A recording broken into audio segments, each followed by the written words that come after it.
Hello guys, today I want to talk about if your AC stops to work.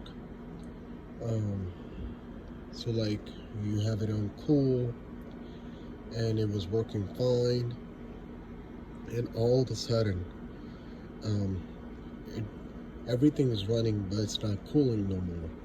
So what you want, first indication is you want to check. This is my drip line.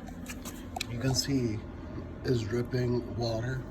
So you want to see wherever your AC sweats, like water comes out regularly, you want to see if that part is wet, if there's water present. If there is no water, is dry, that means your compressor has stopped working, or you got a trouble in your expansion valve where the valve gets stuck and the the condenser side freezes, frozen, stuck. Um, Also, you want to listen to your compressor if it's running or not. A majority of the time, um, uh, it's usually your compressor that doesn't kick on.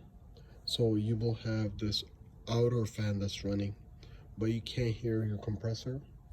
When the AC system is running, you know it makes a loud noise. However, when you have just a fan running, it will be very quiet. So if you own the unit for a couple of years, then you will know that it is not running normally. So number one thing that usually fail is your capacitor. This is an example of a capacitor that goes in a York model.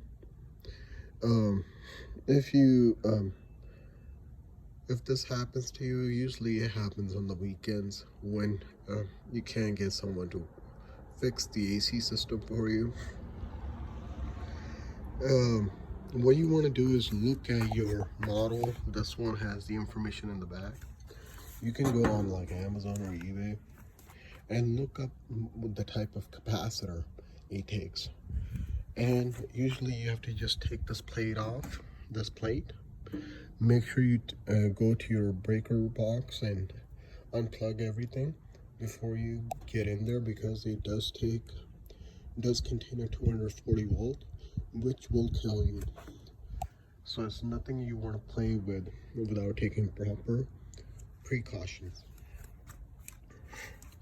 And this is a capacitor. Basically, it's designed to allow your compressor and the fan motor to kick on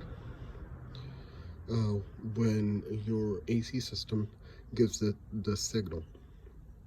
So basically, it stores electricity and basically jumps the capacitor, could jump the condenser, the fan motor, and the compressor to turn on. When this, if you look at it, this has three sides. This is the fan, and this is the Rheem, and this is the common.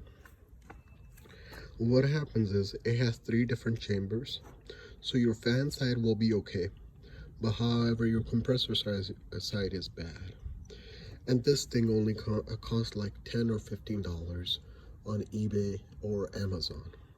So if you can buy this ahead of time, and if your AC system does go bad, like your compressor is not turning on and you can tell the difference, it's very quiet, the first thing you want to do is disconnect the electric supply from your breaker box. You go ahead and turn it off, and you open your safety cover and get yourself a screwdriver, and with the screwdriver,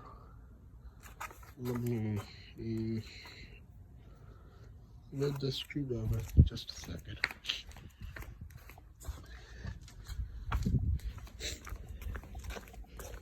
So let's say this is a screwdriver. You want to touch each corner together. So you want to dissipate any whole charge before you start working on it. So you want to touch it both sides, all of them. So this doesn't contain electricity. If it does and you try to work on it, then it will shock you. So this is very important. And also, you can see this says Rheem, this says fan, and this is say common. So when you're doing yourself, you don't know what those means, but all you want to do is take a wire by a wire and plug it into the same area with the same label. And that way you take out the old one and put the new one in.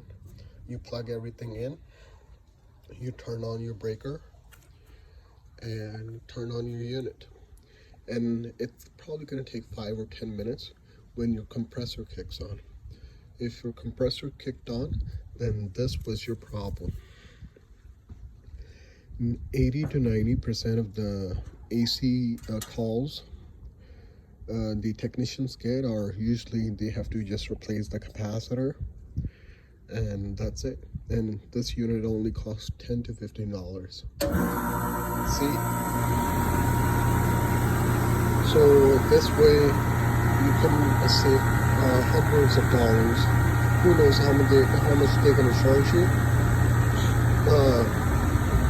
But this way you only spend $10 or $15 and you're getting your money's worth out of it, and you save yourself a headache, and your family can be cool, be in a nice and cold environment, and you can live in a nice cold environment and don't have the headache. So having yourself a capacitor is a must. So this is what the York model. Let me see. This is the York Rheem.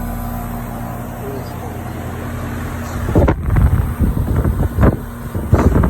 believe it's like the full cup model or fan cup model. So this is just an example. You want to go back the label or where the label is at, and you can put your unit information online, and it's going to tell you everything it takes. This way you can save a lot of money and have a peace of mind. And hopefully this information helps you guys. If you like my content, please like, share, subscribe, and hit the ring button. You guys have a good day. Bye bye.